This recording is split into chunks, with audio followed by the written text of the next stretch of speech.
Eta txapela eta oroigarria, Karmele Madinabeitia Barriok jantziko dio aurtengo txapeldunari.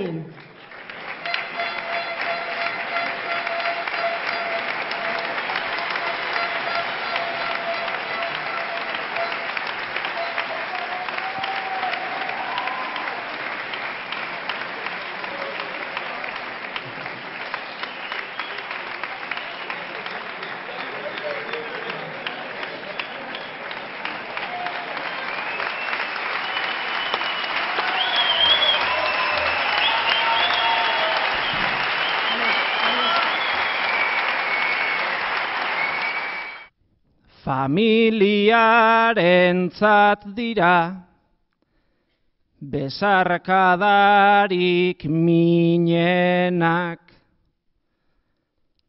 gaizki nagoen unetan goraino naramatenak,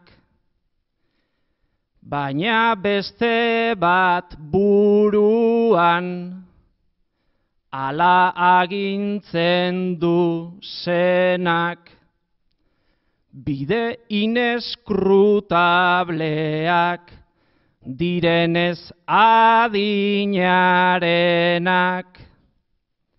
gogoan ditut gazteak bertso eskoletan daudenak, bertso ekosistemako mini bertso ekosistemak, herri hau euskaran bidez herri egiten dutenak, herri hau euskaran bidez herri egiten dutenak.